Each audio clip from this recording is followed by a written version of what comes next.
Dumating na yung low budget phone na in-order ko, yung Oppo 8 6X. Kinuha ko ito nung launch nila nung February 8 yata. Ang price nito is 4,814. But I think yung regular price niya ay nasa 5,000 or 6,000 plus. Ang kinuha ko lang ay 4GB na RAM and then 64GB, hindi siya expandable. So, meron siyang Snapdragon 685 4G platform, 6,500 mAh large battery, 120Hz ultra bright display, 48-month fluency protection. Let's see if this is a good phone for its price. Let's unbox this. So, ayan. Unbox natin. Tingnan natin kung anong laman niya sa loob. Oppo. So, meron siyang silicone and the usual manuals. Yung silicone niya na case. Here.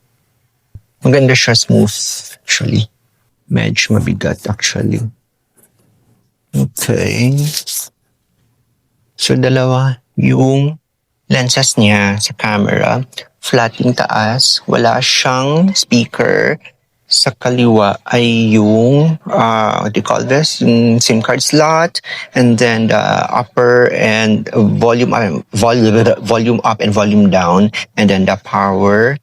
Tapos yung speaker niya nasa ilalim, isa lang. Meron siyang USB slot dito sa gitna.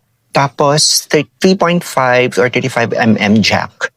So pwede kang mag-headphone dito. Oo nga pala, pahabol. Kukunti lang pala yung colors niya. I think blue and purple lang. Plum or something. So, plum yung kinuha ko. Eto siya. Yung cable niya. Yung pin. Ayan. And yung charger. Here.